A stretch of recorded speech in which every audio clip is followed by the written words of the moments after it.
इंसान मेरा नाम और इंसानियत ही धर्म है, कर्म करो आगे बढ़ो जिंदगी का मर्म है। अलवर का मैं छोरा मोहल्ला मेरा तीज की, फितरत में संघर्ष और उम्मीद करता जीत की। नमस्कार दोस्तों, स्वागत है आपका रॉ टॉक्स इंडिया में। मेरा नाम है एनडी शर्मा और हम आए एक और बहुत ही मज़ेदार एपिसोड लेकर, क्योंकि आज हमारे साथ जो गेस्ट है वो बहुत ही बड़े कलाकार, बहुत ही बड़े फनकार। जितना उनके बारे में बोला जाए उतना कम है, क्योंकि उनके बारे में बोलने के लिए हमारे पास शब्द नहीं है। हम उन्हीं से जानेंगे कि क्या क्या टैलेंट है उनके अंदर और क्या क्या चीज़ें उन्होंने की हुई हैं। तो इस वीडियो को एंड तक ज़रूर देखना। अगर वीडियो पसंद आए तो इसको लाइक करना, चैनल को सब्सक्राइब कर देना। तो भाई शुरू करते हैं वीडियो को और बात करते हैं जिनका नाम है देवेंद्र सैनी, और हम प्यार से उनको देबू बोलते हैं और कुछ लोग डायरेक्टर देबू भी बोलते हैं। तो भाई स्टार्ट करते हैं। देबू भाई, क्या हाल चाल है? भाई राम राम एंडी। राम राम भाई।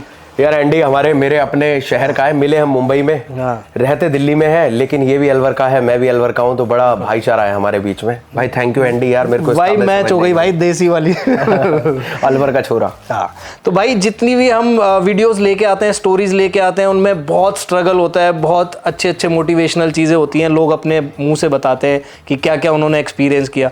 तो भाई की लाइफ में स्ट्रगल है, बहुत है। लोगों की लाइफ में स्ट्रगल होता है, भाई के स्ट्रगल में थोड़ी सी लाइफ है। तो भाई जानेंगे देबू भाई से ही। तो भाई कैसे जर्नी स्टार्ट हुई देबू भाई, और कहाँ से शुरुआत हुई? कैसे दिमाग में क्लिक हुआ कि भाई मुझे इस लाइन में जाना है? यार फेलियर से शुरुआत हुई थी मेरी। अच्छा। तो मैं पहले फेल हुआ भाई। अच्छा। और ग्रेजुएशन में बीए, बीएससी और बीकॉम, तुझे पता है अपने राजस्थान में हर दूसरे आदमी ने कर रखी है और वो मोहल्ले में पेपर पढ़ रहा होता है। हाँ।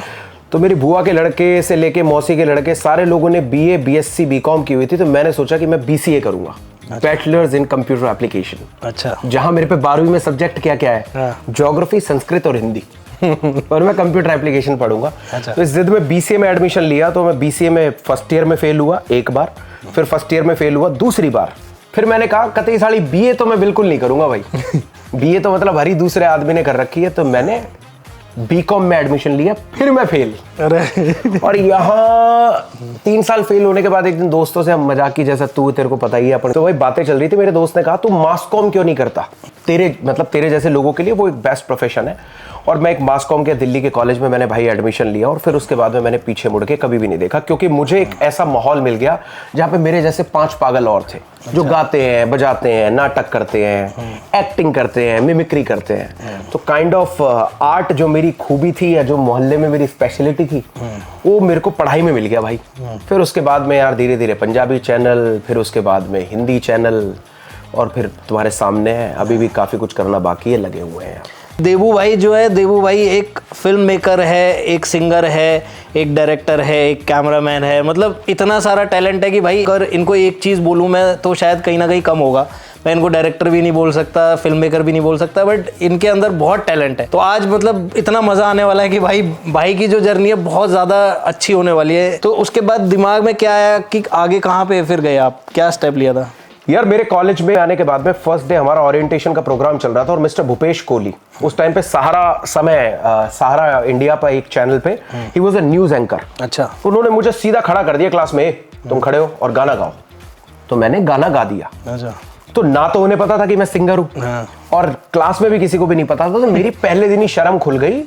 और जैसे हमारा रेसेस हुआ तो मेरे को सारे लोगों ने पहली बार इंग्लिश में आके बोला, अपने वहाँ कैसा है साड़ा गा लिया तूने, रहवा दे, है ना, इस तरीके की बातें थी। लेकिन भाई मैंडी, क्लास की सारी लड़कियां और कुछ लोग मुझे आके बोल रहे हैं रियली सिंग्स नाइस या। अच्छा। So that kind of compliment when I get it, तो भाई कॉन्फिडेंस बिल्ड होता चला गया।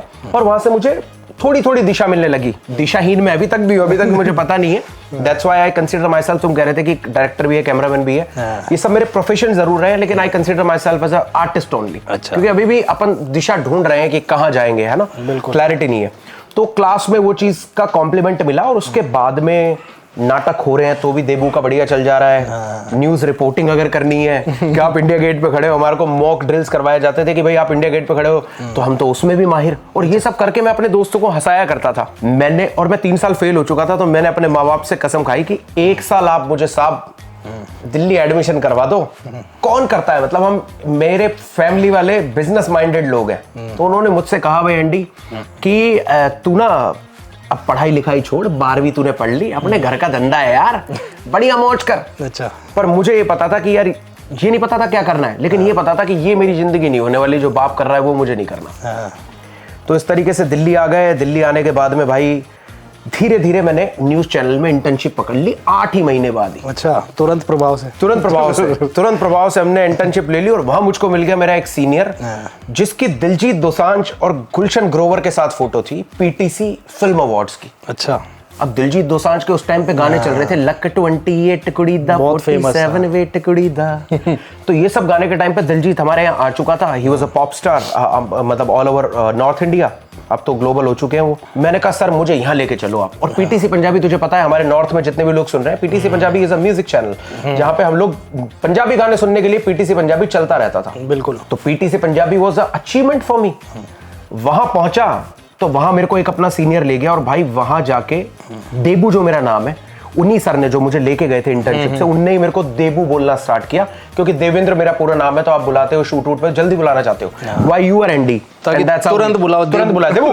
हाँ, ऐसा नहीं Devendra, it's not like that. मतलब हमें ये लगता है कि यार कोई भी अगर इंपॉर्टेंट काम हो रहा है तो हमारा नाम लेने में उसमें टाइम वेस्ट नहीं होना चाहिए। टाइम वेस्ट नहीं होना चाहिए, इतना क्विक आपको चाहिए होता है। तो वहीं से मेरा देबू हुआ। और भाई वो वॉइस ऑफ पंजाब मैंने एक पहला शो किया था पीटीसी पंजाबी पे, जो कि इंडियन आइडल की तरह एक सिमिलर शो है। और मैं कह रहा हूँ आज मैंने बड़े बड़े शोज किए हुए हैं, सॉरी मान नहीं करते हुए बोल रहा, उससे ऑथेंटिक और उससे रॉ शो कोई भी नहीं है, जिसका नाम है वॉइस ऑफ पंजाब। मैंने सीजन 4 से लेके 6 तक किए थे, अभी सीजन 16 चल रहा है। तो उसमें क्या किया था आपने, क्या काम किया? आई वॉज असिस्टेंट डायरेक्टर भाई। अच्छा। और छोटी टीम होती है, लाइक अपन ने जो मुंबई में तूने मैंने आइडल में किया है कि there is a creative team, there is a reality team, there is a talent team, वह वही 6-7 एडीज सब कुछ करते हैं। अच्छा। किस्मत मेरी अच्छी ये थी अगेन कि मुझे मुंबई के कुछ लोग मिले, तो मेरा शूट साइड में आ गया। यानी कि जो रियलिटी में ऑडियंस को बताना चाहूंगा कि जो रियलिटी कंटेंट होता है वहां पे शूट करने का मौका मिलता है आपको। बिल्कुल। कि फिल्म्स में भी अगर आप जाएंगे या आप किसी भी और किसी भी इंडस्ट्री के काम में जाएंगे, आपको शूट करने की अपॉर्चुनिटी नहीं मिलेगी till the time you are not become a director. आप फर्स्ट एडी भी बन चुके हैं, आप एसोसिएट डायरेक्टर भी बन चुके हैं, आप अपने अल्टीमेटली अपने सीनियर का इंस्ट्रक्शन ही फॉलो करते हैं। लेकिन रियलिटी में ये पॉसिबिलिटी होती है कि you have a small unit. चाहे आप बच्चे से बाइट ले रहे हैं कि इंडियन आइडल आपको कैसा लगा या वॉइस ऑफ पंजाब आपको कैसा लगा, है ना? सही बात। तो ये चीज की वजह से मुझे शूटिंग एक्सपोजर मिला वहां पे, क्योंकि मुंबई के कुछ सीनियर्स आए हुए थे, निश्चय गोगिया साहब, उनका नाम लेना चाहूंगा, बाबुल सुपवित्र साहब, जिनकी वजह से मुझे वो मौका मिला। और भाई ऐसे एक्सप्लोर करता चला गया। तो अभी तक भी 2016 से कॉन्टिन्यूसली मैं बोलूँगा, मैं अभी तक मुंबई में हूँ।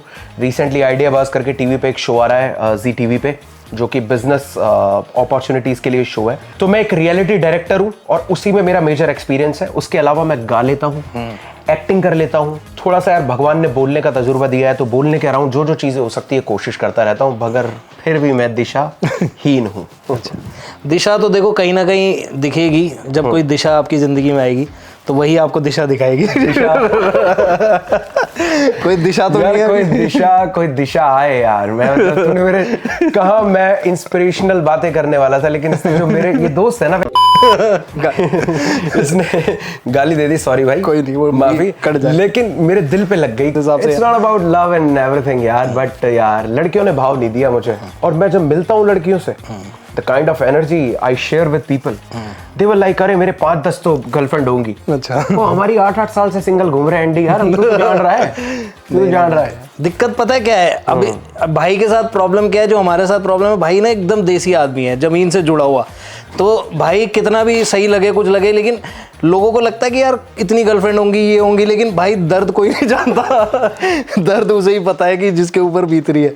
तो ऐसा नहीं है भाई, ठीक है, स्किल्स अच्छी हैं, पर्सनैलिटी बहुत अच्छी है, ड्रेसिंग सेंस अच्छा है, लेकिन कहीं ना कहीं बंदा सिंगल भी हो सकता है। तो आप लोग कोशिश तो करो। कोशिश करो यार। आज तक मुझे एक लड़की ने प्रपोज नहीं किया भाई। अरे सही में? आज आई स्वेयर ऑन गॉड भाई, मैं तुझसे क्या कह रहा हूँ, जो दिशा नहीं मिली पे मेरी दिशा क्यों बदल गई यार। आज मेरा ये वीडियो बनाने का वो सफल हो गया। रिलेशनशिप कितने रहे आपके? भाई आज तक मेरे रिलेशन रहे, एक मेरा 2011 से लेके 13 तक में एक रिलेशनशिप था कॉलेज का, वो ही मेरा एकमात्र रिलेशनशिप रहा है। मैं उनके लायक नहीं था, एनर्जीज मैच नहीं हुई, बट दे वो फ्लिंग्स। जैसे बोलते हैं कि किसी लड़की को मुझसे मोहब्बत हुई हो या मैंने किसी लड़की से मोहब्बत की हो, नहीं हुई अभी। देवू भाई, आपको जैसे मैं जानता हूँ और जितने हमारे जानने वाले हैं, आपके दोस्त हैं, सबको पता है कि यार देवू बहुत हैपनिंग आदमी है। जहाँ देवू जाएगा वहाँ वाइब आ जाएंगी, इवन लोगों के चेहरे पे मुस्कुराहट आ जाती है। बट कुछ ना कुछ ऐसी स्टोरीज भी हैं जो कि शायद लोगों को नहीं पता है यार, भाई ने बहुत अच्छा खासा स्ट्रगल किया है। मजाक की बात अलग है, लेकिन लाइफ में बहुत चीज़ें भाई ने करी हैं ऐसी, और कहाँ से कहाँ भाई पहुँचा है ये भी बहुत बड़ी बात है। मतलब एक अलवर राजस्थान का एक छोटा सा जगह है, वहाँ से अगर आप मुंबई तक जाते हो और मुंबई में भी बड़े बड़े लोगों के साथ काम करते हो तो वो कोई छोटी बात नहीं है। तो मैं ये जानना चाहूँगा देवू भाई कि स्ट्रगल के टाइम पे या कोई ऐसा चीज़ जो आपको याद हो जिसमें आपके आंसू निकल गए, मतलब ऐसा कि जहां आपको लगा हो कि यार ये बहुत गलत हो रहा है, ऐसा टाइम बिताया हो? यार मैं कहता हूँ हमेशा एंडी, अब तो हम अपन इतने बड़े हो गए, मैं 90 बॉर्न हूँ, 35 साल का हो चुका हूँ, तो आपको समझ आ जाती है अब, है ना, 30 के बाद में आपको सच में I am a privileged kid. मतलब अपने घर से तो मेरी वो वाली स्टोरी नहीं है कि मेरे घर के तिरपाल से पानी टपकता था, मेरी वो वाली स्टोरी नहीं है। लेकिन यार पता नहीं क्या था क्या नहीं था कि ना मेरे घर के 6 के 6 बालक बहुत खुश है। मतलब 6 के 6 बालक, मतलब मेरे जो अपने कजन ब्रदर्स और मेरे रियल ब्रदर है, एवरीवन इज हैप्पी। मेरे को पता नहीं अंदर ही अंदर से क्या तकलीफ सताती थी कि यार कुछ करना है, कुछ करना है, कुछ करना है। तो मेरी लाइफ का जो सबसे बड़ा दुख था, अब नहीं है, कि हमें पता ही नहीं है कि यार हमें जाना कहाँ है। अच्छा, अब मैं प्रिविलेज्ड किड हूं जिसको स्कूल की फीस भरने से लेके किसी भी चीज में कोई दिक्कत नहीं आ रही है, वो सही सारी जगहों पे पहुंच जा रहा है, लेकिन फिर भी उसे नहीं पता। लाइक हम सीबीएसई स्कूल में एडमिशन लेने से डरते थे यार, कि भाई हम इंग्लिश कैसे बोलेंगे, जबकि आज मैं उसके स्कूल के प्रिंसिपल से फर्राटेदार ज्यादा बढ़िया इंग्लिश बोल लेता हूँ, बिल्कुल, यू नो। बट वो कॉन्फिडेंस नहीं था। तो यार स्ट्रगल मेरी लाइफ में रहा है, वो मेरी अपनी जीत को लेकर रहा है, खुद को डिस्कवर करने को लेकर रहा है। मैं भूखा रहा हूं भाई, मेरे बाल मेरे घर में से किसी के नहीं उड़े हैं, देख सकते हैं आप, मेरे उड़ गए। मेरी गर्लफ्रेंड मुझे बोला करती थी जो 2011 से 13 से, कि वो मेल न्यूट्रिशन कुछ तो समथिंग वर्ड, भाई मैं खाना ही नहीं खा पाता था। और उसका रीजन ये हुआ करता था कि घर से जो पैसे आए वो अपन ने 5 दिन में उड़ा दिए। 25 दिन तुम क्या करोगे, 5 दिन तेरे जैसे दोस्त ने खिला दिए, अब तुझ पे भी नहीं है। तो वो जो मैंने एक टाइम देखा यार, और भोला आदमी रहा हूं मैं यार, उस टाइम पे मैंने देखा कि दुनिया पैसे से है भाई, घर वालों को छोड़ के पूरी दुनिया पैसे से है। आज एक यार, दोस्त, गर्लफ्रेंड, जमाना जो भी कुछ मिल रहा है, कुछ मैं एंडी जैसे चुनिंदा यार, मैं इंटरव्यू में बैठा इसलिए नहीं बोल रहा क्योंकि हमने वो दिन हंडाए हुए हैं, बिल्कुल, हम 2500 के कमरे में नीचे सोए हुए आदमी हैं, इसलिए इसकी वाली बात नहीं हो रही है। बाकी वो सब जो चीजें हैं ना यार, वो सब चीजें समझ में आने लगी, तो फिर हमने अपने आप को डिस्कवर किया। और शायद मैं ये सब नहीं करता तो मुझे पता भी नहीं चलता कि मैं हूं कौन, मैं करना क्या चाहता हूं। जैसे मैं कोविड में भाई एंडी, पिताजी ने कहा कि यार अपने खुद की घर की दुकान है, हमारा फ्रूट ट्रेड का बिजनेस है, तो मैं तो ऐसे बाउजियों की तरह ही बैठूं वहां पे जाके, 2-3 हज़ार रुपए पर डे भी मिल जाएंगे मुझे, ऐश अय्याशी करूं मैं 10 दिन गया, और 10 दिन जाने के बाद मुझे समझ में आ गया कि मैं ये तो नहीं कर सकता भाई। तो पहले भी क्लैरिटी थी, अब भी क्लैरिटी थी। और स्ट्रगल यार मेरी लाइफ में एज सच बहुत ज्यादा घरेलू तौर पे नहीं रहे, लेकिन मैंने खुद ने अपने आप से जो स्ट्रगल किया है कि मेरे दोनों छोटे भाइयों की शादी हो गई। अच्छा, तू जानता है हम जिस बिरादरी में बिलोंग करते हैं, जिस तबके से हम आते हैं, वहां पे इंसान 2 मिनट में जजमेंट और परसेप्शन बना लेता है कि यार ये तो साला कुछ गलत कर रहा है, इसलिए इसका ब्याह नहीं हुआ होगा। पर मेरे लिए मेरे घर वालों को कन्विंस करना, मेरे भाइयों को कन्विंस करना कि भाई तुम कर लो, मैं कुछ करना चाहता हूँ, उसके बाद में मैं कर लूंगा, शादी मैं भी करना चाहता हूँ। तो ऐसे मैंने जो अपने आप से चैलेंजेस लिए हैं कि मैं सिंगर बनना चाहता हूँ। आज के टाइम पे 80% मैंने इतने सिंगिंग शोज में बाइट लिए ना कि आज भी 90% of India I can say and I can vouch for it कि लोग, जैसे आप कहोगे कि आपको कलाकार बनना है, पेंटर बनना है, बावड़ा है क्या, भांडों का काम करेगा क्या, आज 2025-26 में दिस इज रियलिटी। तो भाई वो सब स्ट्रगल रहा है मेरा कि वहां से अपना कहना और फिर करके दिखाना और फिर लोगों का मानना। मोहल्ले में ऐसी बदनामी सी हो गई थी मेरी जब मैं 3 साल फेल हुआ। अच्छा, कि हमारे घर जो दूध देने आता था वो मुझे कह रहा है तेरे पापा फलाने की दुकान पे बैठ के रो रहे थे कि यार हमारा तो छोरा हमारे हाथ से निकल गया। मैं मेरे मन ही मन सोचूं यार कि मैंने ऐसा भी क्या कर दिया, मैं बलात्कारी तो नहीं हूं, या मैंने मेरे बाप का मर्डर तो नहीं कर दिया। सही बात। तो भाई ये सब चीजें चलने के बाद में जब मेरी पहली वॉइस ऑफ पंजाब की फोटोज मैंने फेसबुक पे डालना चालू करी, तो उनमें मलकीत सिंह, डोप शोप वाला भाई, दीप मनी, जस्सी गिल वगैरह, इन सब के साथ डेली फोटो होता है ना आपको जो चाव नया। तो फिर लोगों ने देखना चालू करा कि अरे भाई जिनके गानों पे हम ये शादियों में नाच रहे हैं, ये तो उनके साथ बैठा हुआ है, दोस्त की तरह। हाँ, दोस्त की तरह। फिर वहां से धीरे धीरे विश्वास बिल्ड हुआ लोग कहते हैं फेसबुक इंस्टाग्राम पे लोग दिखावे के लिए आते हैं, अगर मैं वो दिखावा नहीं करता ना तो आज मेरे बाप को भी नहीं पता चलता कि मैं क्या करता हूँ, या ना मेरे रिश्तेदारों को पता चलता, क्योंकि वो तो आए नहीं कभी सेट वेट पे। अपने तेरे को पता ही है, अपने तेरे पापा हैं अब तक कि आवे तो कहाँ काम करता है और कहाँ एक्शन बोलता है, कभी नहीं उनको सिर्फ उन्हीं फेसबुक पोस्ट की वजह से पता चला, और उनको उससे पता चलता है जो कि लोग उनको जाके बोलते हैं। हाँ, तो कहीं ना कहीं लोगों ने देखा, आपके पोस्ट देखे फिर जाके आपके घर वालों को बताया। तो यार देखो, लोगों का काम तो है कि बोलना, अगर आप अच्छा कर रहे हो तो अच्छा बोलेंगे, बुरा कर रहे हो तो बुरा बोलेंगे, और चेंज होते हुए भी आपने देखा होगा, बुरे से अच्छा भी देखा होगा आपने। बिल्कुल बिल्कुल। ये जो जर्नी है जैसे अलवर से शुरू हुई और मुंबई तक चली गई, काफ़ी काम भी आपने किया बड़ी बड़ी जगह, लेकिन अभी भी जिस चीज़ की तलाश में, वो क्या है ऐसा मतलब जो मिल नहीं पा रहा है? मिल सा गया है। तो भाई एंडी, और एक और किस्सा सुनाता हूँ, ये भी मैंने आज तक कभी बहुत ज़्यादा डिस्कवर नहीं किया। मैं 6ठी क्लास से गाना गाता था, मैं वो गाना भी गा के दिखाता हूँ अभी। हाँ बिल्कुल। तो मैं गाना हुआ करता था दलेर मेहंदी का, नाना नाना नारे। अच्छा।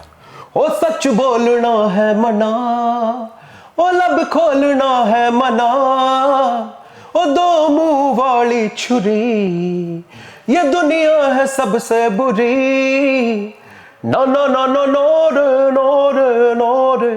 तो ऐसे हमारा नया मकान बना था, और मैं जो देखिए तुमने चक्की होती है आटा पीसने की, उसका जो हैंडल होता था वो माइक की शेप में होता था, क्योंकि ओखली में घुसी होती है तो नीचे से थोड़ा सा कॉर्न शेप में होता है और ऊपर मोटा होता है हत्था पकड़ने के लिए। मैं उसको लेके गाता था। अब हम इतने किसी टैलेंटेड या कह लो कि ऐसे घरों में पैदा नहीं हुए जहाँ कोई मेरे टैलेंट को उसी टाइम देख के मुझे सिखाने भेज देता तो मैं बढ़िया सीख जाता। अब बात आ जाती है कट्टू 29-30 साल का होके हम एक पार्टी में नाच रहे हैं, अपने घर के हाउस पार्टी में। मेरा दोस्त दीपक, तेरी तरह मोहब्बत है वो भी, डोबरियाल, वो मुझसे कहता है देवेन, अगर तेरे को पता होता तो तू कुछ और नहीं करता ना, म्यूजिक करता। तो भाई जिस दिन उसने ये बात बोली ना एंडी, मैं रह सा गया, सहम गया भाई कि ये क्या बोल गया यार मेरे से, यार भाई ये क्या कह गया मेरे से।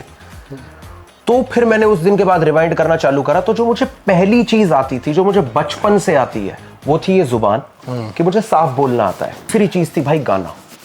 अच्छा, अब तुम 30 के हो गए हो, अगेन अब तुम तुम्हारे घर वालों से कहो, आज के समय पे 2-4-5 लाख रुपए लगाना, काम करना और घर वालों से फिर कहना कि साहब गाना करवा दो मेरा, घर के डांटेंगे। और 2-4-5 लाख रुपए इसलिए लगने हैं यार उसमें, क्योंकि मेरी अब एक सर्टेन एक्सपेक्टेशंस है। मैं खुद एक प्रोफेशनल डायरेक्टर हूँ।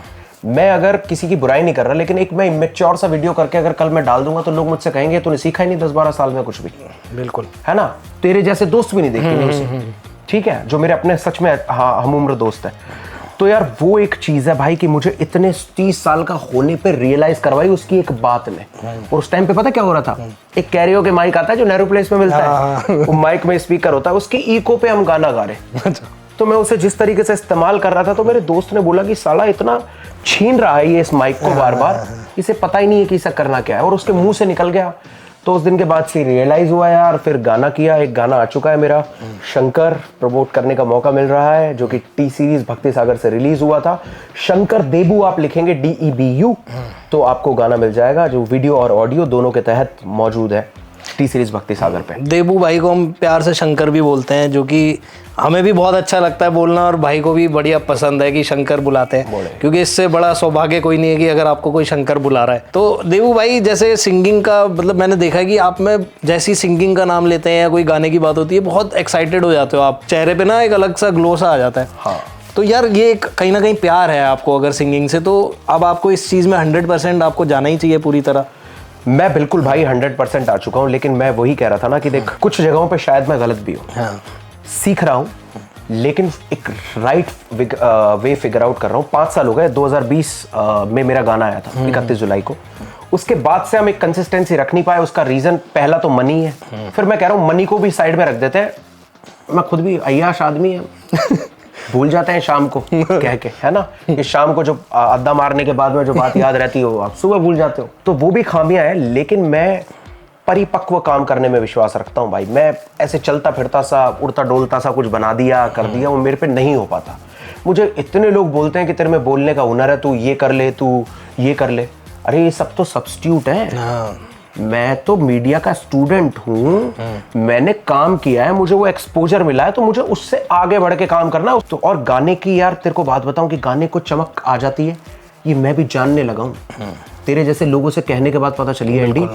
अदरवाइज भाई, और एक हुनर ये मैं आपको बता रहा हूँ, कोई एक हुनर आपको ऊपर वाला नवाज के भेजता है, उससे वो आपको दे के रखता है। किसी में, किसी की गणित अच्छी है, किसी की भाषा अच्छी है, किसी का विज्ञान अच्छा है, किसी की संस्कृति अच्छी है, किसी की पर्सनैलिटी अच्छी है। आपने अगर उस चीज को फिगर आउट कर लिया तो आपकी लाइफ में कहीं कोई प्रॉब्लम नहीं आने वाली। मुझे 30 साल की उम्र में पता चला, तो भी मुझे पता तो चल गया। देयर आर पीपल जिनको अभी तक लोगों को पता ही नहीं चला है। तो अभी जैसे बहुत से लोग ऐसे होते हैं जो, जैसे भाई की ने बताया कि भाई जिस तरीके से सोचता है तो काफी कंफ्यूजन होता है कि यार करना क्या है जिंदगी में। तो और भी ऐसे लोग होंगे बहुत सारे कि जिनको नहीं पता चलता, तो उनके लिए कुछ बोलना चाहेंगे कि यार क्या सोच, किस हिसाब से डिसीजन लेना चाहिए? घर छोड़ दो तुरंत प्रभाव से। The moment you will left your home, आपको मुश्किल से 30 दिन में पता चल जाएगा कि आपको करना क्या है और आप क्या करने में आपकी दिलचस्पी है। प्रॉब्लम ये है कि जो माँ का पल्लू कह लो, या वो बीवी का जो कंफर्ट कह लो, या वो बच्चों की याद कह लो, उससे इंसान निकल के जाता ही नहीं है। जब आपके पास में यही एक सराउंडिंग है और यही एक दुनिया है, तो आप वैसा ही सोचोगे। अलग सोचने के लिए अलग बनने और होने की जरूरत नहीं है, अलग जगह पे जाने की जरूरत है। वहां जाके अकेले बैठो मेरे भाई, टॉक टू योरसेल्फ। अपने आप बातों से बातें निकलती है, सारे जवाब तेरे अंदर ही है मेरे प्यारे। तो बस इतनी सी बात है, अब हम निकल नहीं रहे, और उस कंफर्ट की वजह से लोग अपनी पूरी जिंदगी खत्म करके चले जाते हैं। नहीं, तो अब आपको पता चल गया फाइनली कि यार हाँ, अब मैं जो चीज़ करने वाला हूँ या जो कर रहा हूँ, तो उसमें आगे चल के मतलब मेरा यही है कि जहाँ मुझे जो करना था लाइफ में, गाने बनाने और लोगों को एंटरटेन करना है। ठीक है, अब होता ये है ना कि झंडा गाड़ने से भी नहीं हो सकती बातचीत, जो मैं सीखा हूँ अभी। इसलिए मैं दिशाहीन रहना क्यों चाहता हूँ कि कुछ ना कुछ होता रहे फ्रेश। सही बात, कुछ ना कुछ थोड़ा सा डायमेंशन, कुछ ना कुछ डायनेमिक्स रहे लाइफ में। स्मूथ नहीं चलना चाहिए सब कुछ। अब मैं कह दूं मुझे सिंगर बनना है, तो सिंगर बन के क्या करना है? या तो तुम प्लेबैक कर लो, या फिर अपने सिंगल्स डालो, या फिर अपना यूट्यूब पे कंटेंट और गाने डालो और किसी के लिए शो करके आ जाओ, बस। फिर तो इसलिए मुझे पता चल गई है म्यूजिक इज माय दिशा, और दिशा मुझे लगभग 10-11 साल पहले पता चल गई, लेकिन थोड़ा सा अपने आप को फिट नहीं किया हुआ भाई। कि सारे लौंडों से कहूंगा भाई, हम अभी इतने फेमस लोग नहीं है कि हम अपने स्टेटमेंट दे पाए। देवू भाई चलो अभी फिर भी जिस चीज़ की तलाश में उसमें लगे हुए, स्ट्रगल इन्होंने बहुत किया है, लेकिन भाई हमारे लिए तो सुपरस्टार है, क्योंकि जिस हिसाब से ये बोलते हैं, एक एक शब्द ऐसे क्लियरिटी के साथ निकलता है, वो कहीं ना कहीं थिएटर है और एक्सपीरियंस है जो किया है उसके साथ ही है। और बाकी पंजाब में आप बहुत रहे हो, तो मैं चाह रहा हूँ कि कोई पंजाबी में कोई अच्छा फेवरेट जो गाना है आपका वो सुनाओ यार भाई। हशर पिक्चर का गाना बब्बू मान पाई दी आवाज थोड़े सामने पेश है जी। अज दिन हशर दा निकल मैं नी रहना, जलाई यारी मुल मोड़ ना पैना, तू अगे वधिया तेनू फर्क नहीं पैना, मैं पिछे हट गया मेरा कख नहीं रहना।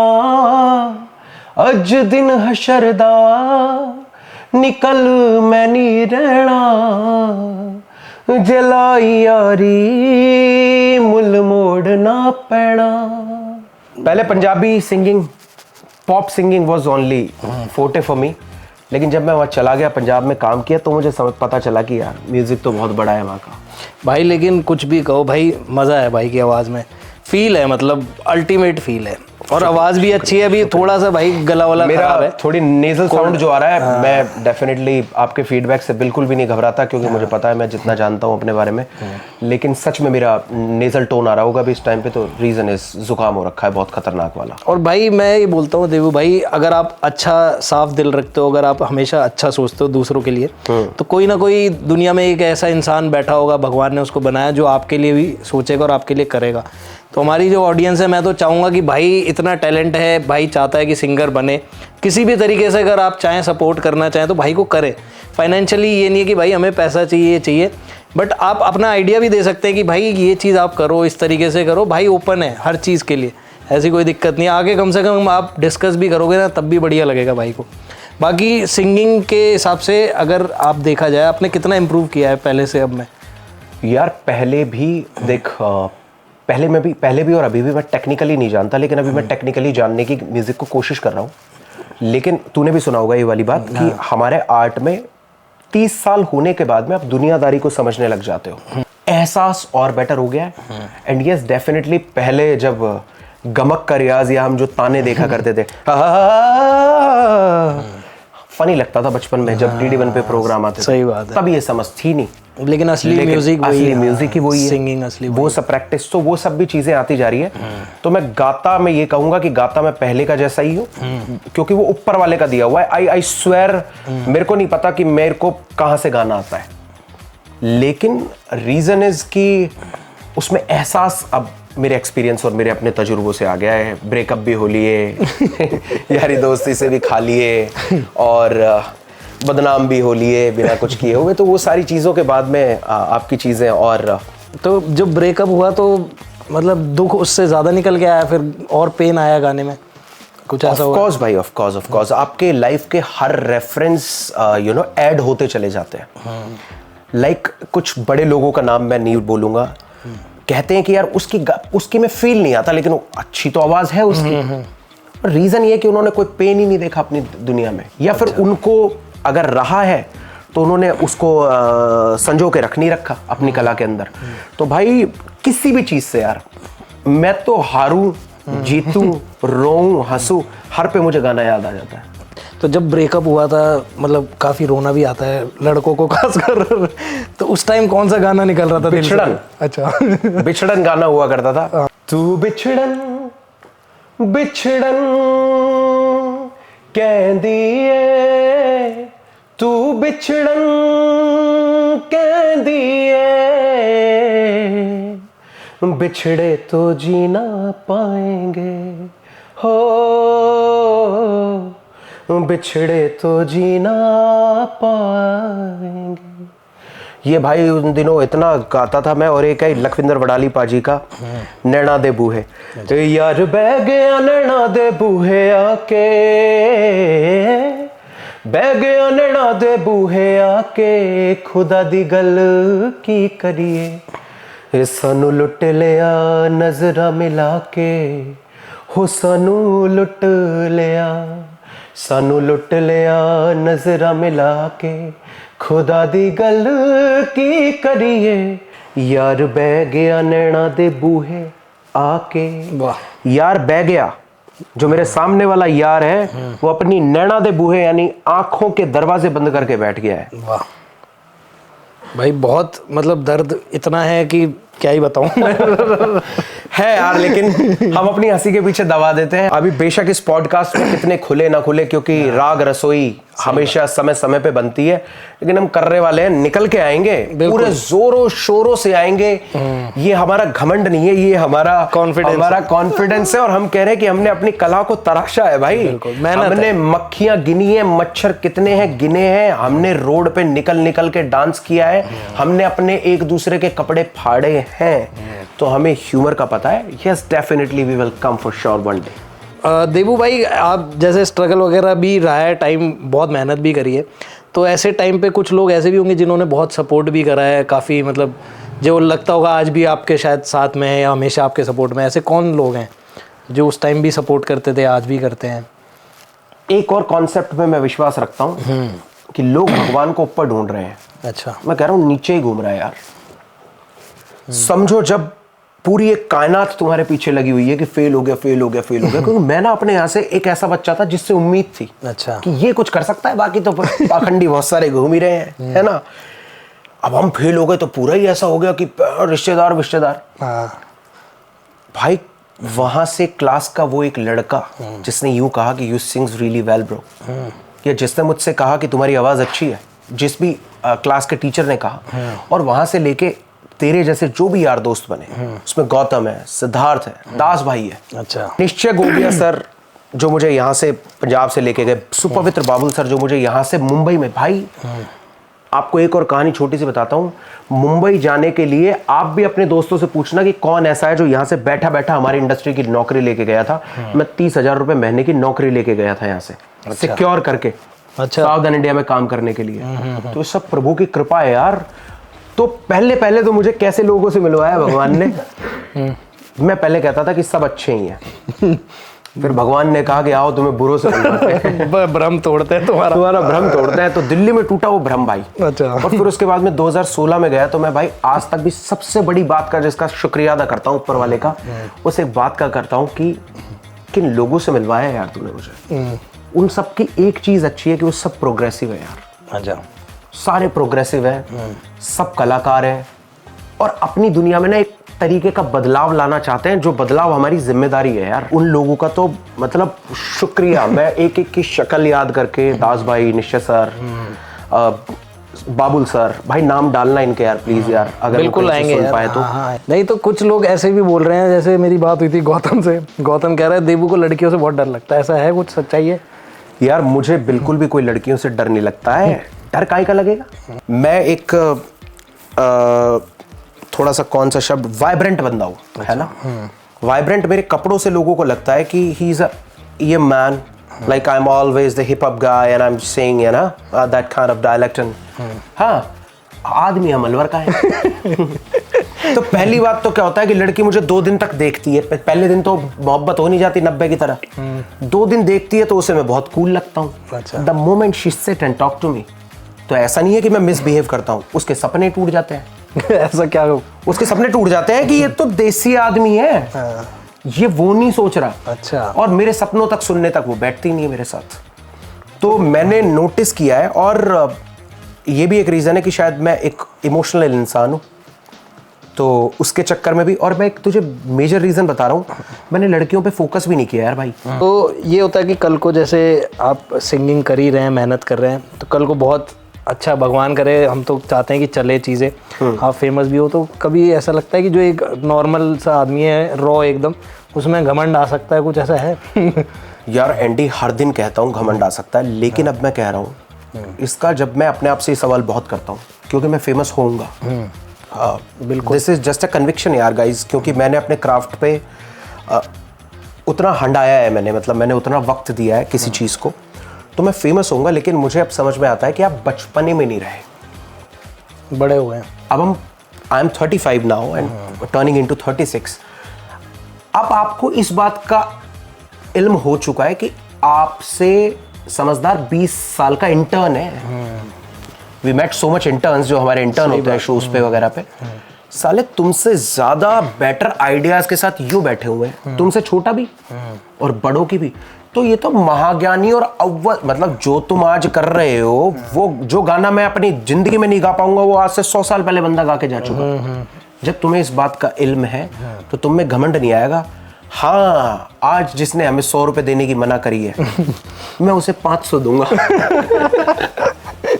बिल्कुल, मैं उसे 500 दूंगा। तो बाकी जो ये हम स्टोरीज बना रहे हैं देवू भाई, या स्ट्रगल स्टोरीज बोल लो, या फिर कुछ ऐसी दिक्कतें जो हर किसी के लाइफ में आती हैं, बट हम अलग अलग फील्ड से लोगों को ले रहे हैं। वो इसीलिए ले रहे हैं कि लोगों ने जो ठोकरें खाई हैं, जो हम स्टोरीज में दिखा रहे हैं, तो वो ठोकरें अगर आपके काम की, आप उस फील्ड के, तो आपको ना खानी पड़े, आप हमारी या इनकी ठोकरों से सीख लें और अपनी चीज़ों को सुधार लें। तो यही हमारा मोटिव है। बाकी मैं ये पूछना चाहूँगा, जैसे कि आपने जैसे स्ट्रगल वाला पार्ट किया, उसके बाद जैसे मुंबई में काम वगैरह आपने स्टार्ट किया अच्छे से, तो क्या क्या चीज़ें आपने करी हैं आज तक, वो एक बार बताएंगे? कौन कौन से शोज़ करे हैं, क्या क्या किया है? तो बेसिकली मैं स्टार्टिंग से बात करता हूँ। हाँ। मैंने 2 महीने एक न्यूज़ चैनल जिसका नाम था इंडिया न्यूज़ हरियाणा, तब तक उसका लोगो हुआ करता था रेड कलर का, जो कि ब्लू हो गया बाद में, एबीपी का रंग ले लिया था उन्होंने। मैं इंडिया न्यूज़ हरियाणा में 2 महीने मैंने इंटर्नशिप करी। वहाँ से मुझे मेरा एक सीनियर मिला जो मुझे पीटीसी ले गया। पीटीसी पंजाबी में मैंने 3 साल काम किया as assistant director. Reality shoot करता था, कंटेंट जो कंटेस्टेंट्स आए हुए होते हैं। और वहीं पे कुछ डायरेक्टर्स आए हुए थे, जो सुपवित्र बाबुल सर जिनका मैं बोल रहा हूँ, जिन्होंने बिट्टू बॉस डायरेक्ट की है, पुलकित सम्राट की पहली फिल्म थी जो, वो मुझे मुंबई बुला लिया उन्होंने। अच्छा। तो मेरा स्ट्रगल तो यहीं तक का था कि मैं कैसे मास कॉम के कॉलेज में पहुंचा। उसके बाद तो मेरी दिशा बनती चली गई। अब मैं 2-4 दिन भूखा रहा हूँ, या मुझे कुछ काम नहीं मिला, या ये सब चीजें। मैं अपने आप की जिस चीज़ के लिए तारीफ करता हूँ कि मुझे बहुत सारे मौके मिले कि मैं अलवर ठहर जाऊँ, यानी अपने होम टाउन में ठहर जाऊँ। मुझे बहुत सारे मौके मिले इस चीज़ के कि मैं जो जिद है उसे छोड़ दूँ। काफ़ी बार मुझे हालात ने हराया, लेकिन भाई वो जिद बस पकड़ के रखी, उसकी वजह से मैं चलता गया। तो अगेन मैं थोड़ी बातों में बह जाता हूँ।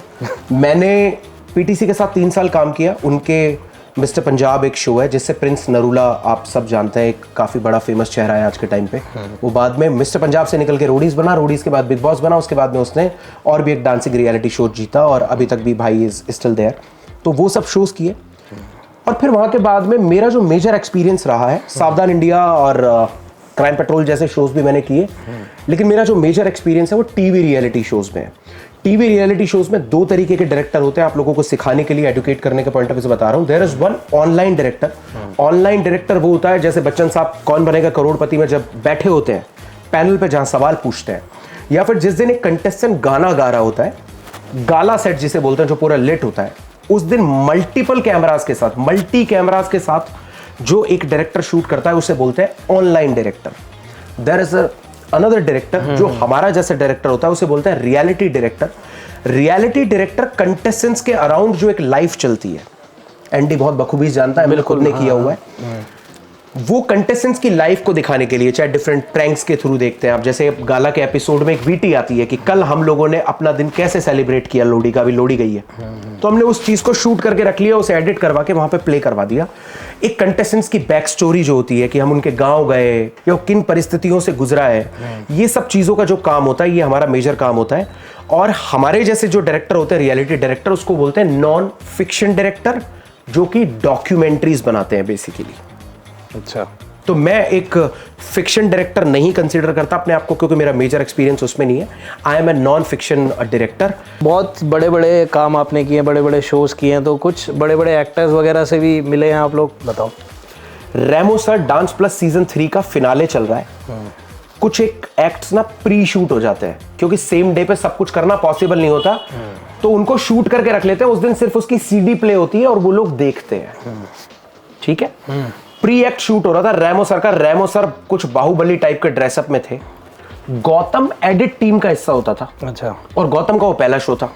मैं डेली सेट पे होता था। तो गौतम ने कहा यार रेमो सर के साथ फोटो हो जाए यार शंकर। तो मैंने कहा यार मुझे भी थोड़ा वक्त लगता है। अब हम सेट पे अब उस दिन सेट पे कोई और नहीं है, ऑडियंस वगैरह नहीं है, ना कोई जज बना हुआ है, सिर्फ वो एक्ट शूट हो रहा है। अच्छा। रेमो सर के पास हम फोटो खिंचवाने के लिए गए।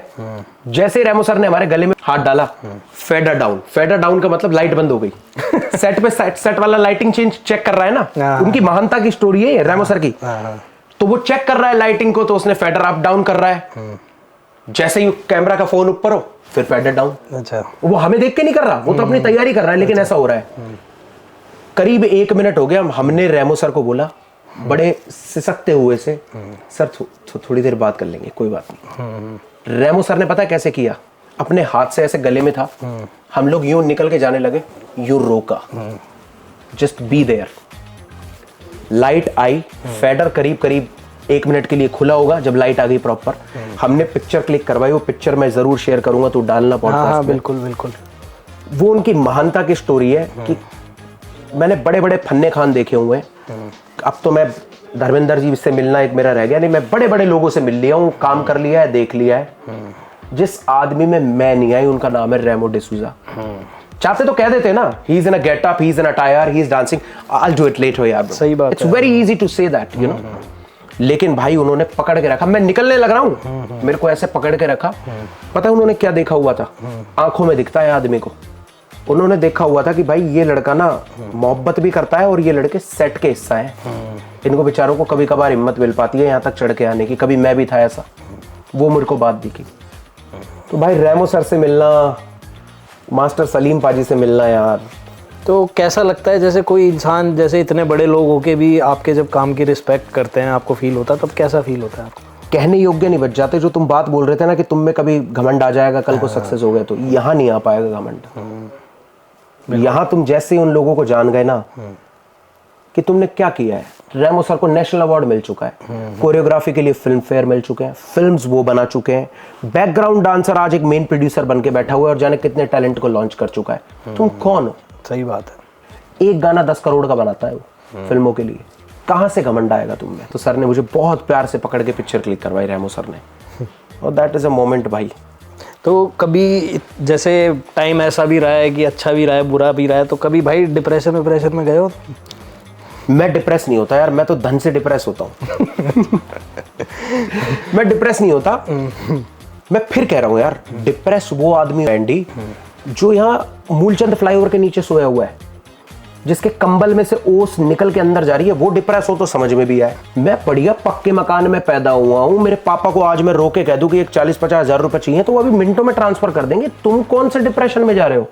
अब मैं बोलूँगा ना भाई, मैं तो उस वाले जमाने का नहीं हूँ, ना मैं उस चीज को सपोर्ट करता हूँ। तो अभी जैसे एक आपने जो गाना बनाया था देबू भाई, मेरे को बहुत अच्छा लगा था, शंकर जो था। तो मैं चाह रहा हूँ कि भोले बाबा के बिना देखो कोई चीज पॉसिबल नहीं है, तो एक बार 1-2 लाइन वो सुनाओ शंकर की। तो गाना है मेरा शंकर। अम्मू मेरा भाई, उसने कविता लिखी थी। मैंने कहा भाई ये तो गाना है। अच्छा। और ऐसे करके रॉय सर ने उसे कंपोज कर दिया और म्यूजिक बना दिया। मेहनत एनालाइज करना, उसके हिसाब से इस गाने को फील करना, भजन को। तो भाई जय भोलेनाथ। जय हो बाबा। दारुण है दुख और पीड़ा है भारी, सुन ले अपने भक्तों की व्यथा तू सारी। ओ त्रिपुरारी ओ गंगाधारी, सुन ले अपने भक्तों की व्यथा तू सारी, व्यथा तू सारी। मैं साधक बनने आया साध्य तू मेरा, दुनिया की ना चाहत आराध्य तू मेरा। संवारो तुम मुझको शरण में तुम्हारी। भाई सॉरी मैं बहुत हाई स्केल पे ले गया, पर माफी चाहूंगा। गाना आप सुन लेना, कोई दिक्कत वाली बात नहीं है। मेरा अपना है ना, तो मैं थोड़ा सा ज्यादा दिल से लगा के नहीं रखता, पर बहुत अच्छे लिरिक्स हैं। इस गाने की भी छोटी सी स्टोरी है भाई। लिखी मेरे मोहल्ले के एक चलते फिरते आदमी ना, तो कविताएं लिख लेता है। मैंने कविता लिख के रॉय सर को वॉइस नोट भेजा। मैंने कहा सर इसकी ऐसी सी मेरे को ट्यून समझ में आ रही है, आप बना दोगे? रॉय सर और मैं मिले ही नहीं गाना बनाने के प्रोसेस में, और गाना बन गया। अच्छा। वो वहां से भेज दे रहे हैं। इंटरनेट का जमाना था, कोविड की पहले सीजन उसकी बात है। और भाई उसके बाद करने के बाद में गाना बन गया। तो मुझे बाद में एहसास हुआ कि भाई साहब मैंने म्यूजिक डायरेक्टर के बिना मिले ही गाना बना लिया, जो कि मुझे आता नहीं था, पर करते करते सीख लिया। तो ये एक अंदाजा हुआ उस टाइम पे। और यही उस जो अगेन जैसे तूने बोला यार, हमारे लिए अचीवमेंट था। मे बी आप लोग रिलेट करें ना करें, बिल्कुल, लेकिन करते करते चीज हो गई भाई।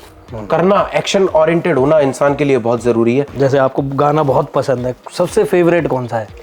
यार मेरे देख फेवरेट गाना तो एक नहीं होता, लेकिन फिर भी मैं एक गाना मैं जानता हूँ कि जब कभी फेवरेट की बात आ जाती है तो मैं सुनाता हूँ। अभी फेवरेट है नुसरत फतेह अली खान साहब।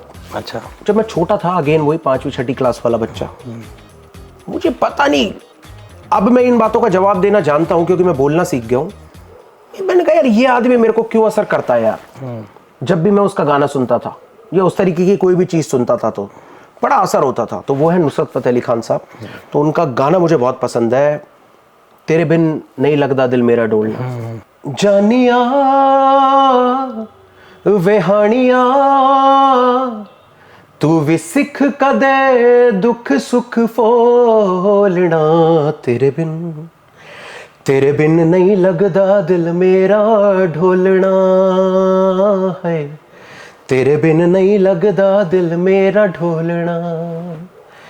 तेरे बिन नहीं लगदा दिल मेरा ढोलना है। तेरे बिन नहीं लगदा दिल मेरा ढोलना। अब मेरे को क्या है, शाम होती जाती है तो जुकाम और स्ट्रांग होता जा रहा है, और मैं उसी पिच और उसी रेंज में ना गाऊं तो फिर मेरे से गाया भी नहीं जाता। कोई नहीं। पर ये एक गाना है जो मैं हमेशा किसी भी समय पे अगर कोई मुझसे फेवरेट गाए, क्योंकि ये कॉम्पोजिशन भाई इतनी, ये ट्यून इतनी मुश्किल है ना, हम तो कहने योग्य इस जन्म में बन ही नहीं पाएंगे। अरे बहुत वो अलग लेवल की चीजें हैं, मतलब बहुत अलग लेवल की। वे पुछ काले बदना तो सीने विच अग लाके लंघ गईया कई बरसातां। तुर गयो सजना नींद रखो के जाग के कटिया राता। अभी जाना सता वास्ता प्यार दायरता सोनिया मुड़निया हानिया। तेरे बिन नहीं लगदा दिल मेरा ढोलना है। तेरे बिन नहीं लगदा दिल मेरा ढोलना। बहुत बढ़िया भाई, मजा आ गया। Thank you so much, thank you. अगर सच में अच्छा था तो बहुत नहीं बहुत अच्छा है यार भाई, जो देख रहे हैं वो भी ताली बजा रहे होंगे इस टाइम। बहुत शुक्रिया, थैंक यू जी। तो हम जो भाई वीडियोस बनाते हैं, हम हर वीडियो में एक ना एक कुछ ऐसी चीज़ बताते हैं जो कि किसी के कुछ काम आती है, या आपके एक्सपीरियंस है, आपने कोई सीखा हो, कुछ भी एक चीज़ ऐसी आप जो बताएं जो किसी और के भी काम आ सकती है। मुझे मेरे गुरु ने कहा, जिनका नाम है सुपवित्र बाबुल, उन्होंने कहा कि ह्यूमन मैनेजमेंट, हम सब क्या कर रहे हैं, ह्यूमन मैनेजमेंट कर रहे हैं। तू मुझे बुलाने से लेके ह्यूमन मैनेजमेंट है, तू तेरे पापा से जो बात मनवाता है वो ह्यूमन मैनेजमेंट है। ह्यूमन मैनेजमेंट एक ऐसा स्किल है जो हम बचपने से जानते हैं, एक बच्चा भी जानता है, पापा खिलौना चाहिए, मंगवा लेता है। बिल्कुल। तो आप ह्यूमन मैनेजमेंट के जो अपने स्किल्स को है उसको बहुत अच्छे से पहचान जाइए। अल्टीमेटली एक बड़ा manager, Ambani, Adani, Modi ji, everyone is doing human management. तो सिंगिंग हो गया, डायरेक्शन हो गया और कैमरा वगैरह, इसके अलावा और क्या टैलेंट है, मतलब टोटल क्या क्या चीज़ें आप कर सकते हैं? देखिए यार, मैं वॉइस ओवर कर लूंगा। अच्छा। अगर मुझे मिल गया तो। मेरे पिताजी ने मुझे बताने के बाद में कभी भी वहां से जाने का मौका नहीं दिया। फिल्म्स में आप डबिंग सुनते हैं, मैंने की नहीं है, लेकिन आई एम 100% श्योर, क्योंकि मैं भी ये मेरे लिए सब्स्टिट्यूट्स हैं जो कि मैं कभी भी चालू कर लूंगा। तो मैं वीओ कर सकता हूँ, एक वॉइस आर्टिस्ट बन सकता हूँ। उसके अलावा मैं एक टीवी होस्ट बन सकता हूँ, बिल्कुल, एंकरिंग कर सकता हूँ, मैंने की भी हुई है, वेडिंग्स में भी की हुई है, लेकिन शौकिया तौर पे की है, किसी दोस्त के कहने पे कर दी है। उसके अलावा मैं गा लेता हूँ। डायरेक्शन एक ऐसा चीज़ है जो मेरा प्रोफेशन है, जिससे मुझे काम मिला है, उसका मुझे तजुर्बा है प्रॉपर, तो आप कंसीडर करते हैं मुझे उस तरीके से। अब मैं लिख भी लेता हूँ, लेकिन मैं अपने आप को लिखने वाला इसलिए नहीं बोलता क्योंकि यार एंडी, अभी मैंने एक ही फॉर्म ऑफ राइटिंग सीखी है, यानी कि एक ही तरीके को अभी एक्सप्लोर किया है, जो मेरे लाइफ में अभी 3-4 साल से स्टार्ट हुआ है। और मैं उसके लिए 2 लाइन कहना भी चाहूँगा। अच्छा, बिल्कुल। इंसान मेरा नाम और इंसानियत ही धर्म है, कर्म करो आगे बढ़ो जिंदगी का मर्म है, अलवर का मैं छोरा मोहल्ला मेरा तीज की, फितरत में संघर्ष और उम्मीद करता जीत की। बढ़िया। तो ये किस चीज़ की लाइन है, मतलब ये मेरा, हाँ, कैसे कंपोज कर जाऊं, कोई एक पिटारा सा है, जिस दिन आमद होती है उस दिन मैं फोन लिख लेता हूं, पहले लिखता नहीं था, अब मुझे जैसे याद आती है मैं लिख लेता हूं, क्योंकि मुझे अब इसके लिए वाहवाही मिलने लगी है, तेरे जैसे दो दोस्तों से एक वैलिडेशन मिलने लगा है। तो अब जैसे मुझे कोई भी थॉट या कोई भी लाइन आती है तो मैं लिख लेता हूं, लेकिन एक राइम स्कीम नाम की चीज होती है। जैसे मैंने कहा, इंसान मेरा नाम और इंसानियत ही धर्म है, कर्म करो आगे बढ़ो जिंदगी का मर्म है, धर्म और मर्म मैंने मिला दिया। बिल्कुल, है ना। अलवर का मैं छोरा मोहल्ला मेरा तीज की, तीज की, तीज आपने एक फेस्टिवल सुना है राजस्थान में, तीज होता है, तो तीज की मतलब तीज जहां से गुजरती है वो वाला रोड पे मैं रहता हूं। अच्छा। तो अलवर का मैं छोरा मोहल्ला मेरा तीज की, फितरत में संघर्ष उम्मीद करता जीत की। बढ़िया। तो तीज और जीत में राइमिंग हो गई। तो ऐसे राइमिंग स्कीम्स के कुछ पैटर्न्स मुझे सीखने में आ गए हैं, तो उस तरीके से मैं लिख लेता हूं। तो अभी लोगों को भी मैं बताना चाहता हूँ, जो हमारी ऑडियंस है, भाई का एक और गाना आ रहा है जिस पे भाई मेहनत कर रहा है, काम कर रहा है, तो हम चाहते हैं कि आप उस पर बहुत सारा प्यार दें और सपोर्ट करें भाई को, क्योंकि देखो टैलेंट तो कहीं ना कहीं है, चाहे जैसा भी है भाई लेकिन टैलेंट बहुत है, कहीं ना कहीं भगवान का आशीर्वाद है उसके ऊपर। बिल्कुल। तो सपोर्ट तो भाई बनता है, देखो सीधी सी बात है। तो भाई audience- क्या गाना है, कैसा गाना है, क्या कब आ रहा है ये बताओ यार। वेरी सून, अभी मैं डेट अनाउंस कर दूं क्योंकि चीजें मेरे उस लेवल पे हाथ पे नहीं है, लेकिन मांझता गाने का नाम है। मांझ, बर्तन मांझते हैं ना अपन, तो उसमें एक लड़की की तारीफ में लिखा हुआ गाना है, बहुत ज्यादा कोई भारी पोएट्री वाले वर्ड्स नहीं है, लेकिन फिर भी अभी मेरे जो तीनों गाने हैं वो लड़की की खूबसूरती के बारे में आ रहे हैं, क्योंकि खूबसूरत लड़की तो हमें मिली नहीं है तो मैंने लड़कियों की खूबसूरती के बारे में है, 2 मेरे अपने लिखे हुए हैं, ये मेरे एक मित्र का लिखा हुआ है, म्यूजिक है ओंकार हरमन, और मांझता भी गाने का नाम है। मैं हुक लाइन आपको सुनाना चाहूंगा। मांझता हा कुड़ी तू सारा टाउनी, अखां उत्ते लावे जद बॉबी ब्राउनी, तेरे ਲਈ है चर्चे बई होण लग पे, यूं के तो लगे विच पूरे डाउनटाउनी, तेरे जी होर नहीं कोई तू वन पीस है, मेरे तो दूर न जामी कहंदा तैनू प्लीज है, कहंदा तैनू प्लीज है, मांझता हा कुड़ी तू सारा टाउनी। ऐसे बीट पे भी खेलना सीखो, मजा है। तो एक ग्रूवी सॉन्ग है, बहुत ज्यादा ऐसे कुछ नहीं है कि मैंने जानी भाई की तरह भारी लिरिक्स लिख दिए हैं। लिरिक्स में वैसे में विश्वास रखता हूं, लेकिन भद्दा कभी भी कुछ भी नहीं लिखूंगा, ये भी मेरा वादा है। एंडी, जैसे मैंने अपने गुरुओं से सीखा है, भद्दी कोई भी बात नहीं करूंगा भाई। खूबसूरती की बात हो रही है लड़की की, कि मांझ दिया तेरी खूबसूरती ने सारा टाउन नी, अखा उत्ते लावे जदों बॉबी ब्राउन नी। कॉमन बातें हैं, लेकिन मुझे इसकी ट्यून से खुशी है। मेलोडी जिसे बोलते हैं ना अपन, शब्द हो सकता है पंजाबी किसी को समझ में नहीं आएगी, लेकिन जो मेलोडी है, धुन है, वो मुझे थोड़ी ग्रूवी और कैची लगती है। मैं तुमको भी सुनाऊंगा ऑडियो। नहीं बढ़िया है यार, अच्छा लगा हमें तो। मोहब्बत देना यार, मोहब्बत देना, तुम्हारी मोहब्बत अगर मुझे मिल गई ना, दे दो। दे क्यों नहीं रहे भाई, दे दो भाई को, दे दो। Very soon we are coming up. या जिस चीज के लिए भाई ने 35-36 साल दिए भाई, करो, सपोर्ट करो यार, और क्या चाहिए। और गाने हम गाएंगे। अच्छा अब ये कहेगा कि जो बात नुसरत फतेह अली खान साहब की अभी क्या लाइट गाने में इसलिए गा रहा हूँ क्योंकि मेरी गायकी में मैं जिस लेवल का प्राख्यान विद्वान बनना चाहता हूँ उसके लिए अभी मैं उतना तैयार नहीं हूँ यार। है मेरे पास गाने, इतने खूबसूरत गाने, लेकिन मैं खुद कह रहा हूँ कि मैं गाना निभाने लायक नहीं हूँ। तो अभी लाइट करते हैं, और अभी हमारा थोड़ा योर स्टाइल बचा हुआ है। I need to show my swag and dressing style and the kind of attitude as well. So yeah इतनी खतरनाक इंग्लिश कैसे सीख ली देबू भाई? इंटरनेशनल कॉल सेंटर में काम करा हमने। नाइट शिफ्ट भी करी करा था एक दोस्त के कहने पे। चलो इस साइड में नहीं जाते, बट यार इंग्लिश ना ऑल्टर ईगो को छेड़ा करती थी। कि जो इंग्लिश बोलते थे या दिल्ली बॉम्बे जब हम आए, हमने कहा हम पे बोली नहीं। अब तुझे पता है आधे जाते जैसे सिड मुझे मिलता था, बोलता था व्हाट्सएप ब्रो, हम कहें और भाई क्या हालचाल। तो व्हाट्सएप ब्रो, तो मैं उसको बोलता था मैंने व्हाट्सएप पे, दुनिया भी व्हाट्सएप पे बोल देती है व्हाट्सएप ब्रो। तो वो एक वहां से मेरे दिल को लगता था कि मैंने कहा इसकी ऐसी तैसी करनी है एक दिन। तो अब हमने इंग्लिश भी सीख ली। बहुत अच्छा लगा भाई देबू भाई से बात करके, बहुत मजा आया। काफी चीजें हमें भी पता चली और लोगों को भी पता चली। तो एक लाइन कुछ ऐसा बोलना चाहेंगे कि देबू क्या है? आवारा। अच्छा आवारा हूं मैं और आवारा ही रहना चाहता हूँ। ये शादी, समाज की कुछ बातें वगैरह जब आती है तो घबराहट हो जाती है, मेरे को डर लगने लग जाता है कि मैं कैसे रह पाऊंगा। आवारा, और मेरी आवारगी ने मुझे सब कुछ सिखाया है।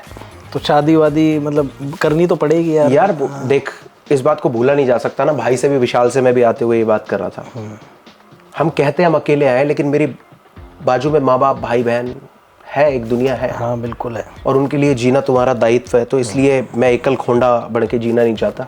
एकल खोंडा बना हुआ कोई शब्द है। एकल खोंडो ना हूँ यार मैं, अपनी यारों के लिए, दोस्तों के लिए। अब तो मेरे गुरु हैं यार, वो भी मुझे अभी इस बार मिले, अब तू ब्याह कर ले, ब्रत साइड के हैं। मैंने कि गुरु करेगा, जल्दी करेगा। तो और भाई धार्मिक आदमी भी है देबू, बहुत ज़्यादा। काफ़ी मतलब महात्मा और इनके साथ, संतों के साथ भी बैठते हैं भाई। ऋषिकेश भी जाते रहते हैं। तो मतलब ओवरऑल काफ़ी लाइफ को बहुत अच्छे से जिया है भाई ने, बहुत कुछ सीखा भी है और आपको बताया भी है। तो देबू भाई से बात करके बहुत अच्छा लगा। ये वाला एपिसोड हम यहीं पर एंड करते हैं। देबू भाई मज़ा आया आपसे बात करके यार। थैंक यू सो मच यार एंडी, थैंक यू, काफ़ी रियली इंसाइटफुल। गाना भी गाया यार आपने, सब कुछ बताया। मतलब जो सिंपल तरीके से जिस भाई ने बताया, एकदम सीधा सा इंसान है, रॉ आदमी है, जो इसने देखा लाइफ में वो सब आपको बताया। तो बहुत अच्छा लगा यार ये चीज़। क्योंकि लोग क्या होता है, कैमरा के सामने आते ही ना लोग बनावटी बन जाते हैं। नहीं है। तो हमारा मोटिव ये है कि इंसान जैसा है वैसा ही बोले, वैसे ही दिखे। तो आपने उसी तरीके से बताया भाई।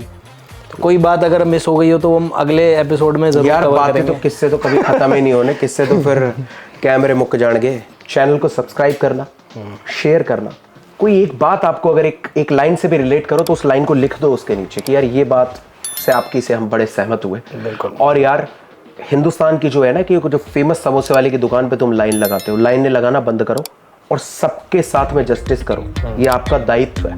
मिलते हैं अगले एपिसोड में किसी और गेस्ट के साथ। तब तक के लिए bye bye. Thank you so much. जय श्री राम। रोम रोम। धन्यवाद भाई। Thank you so much. Thank you, thank you, thank you. Thank you.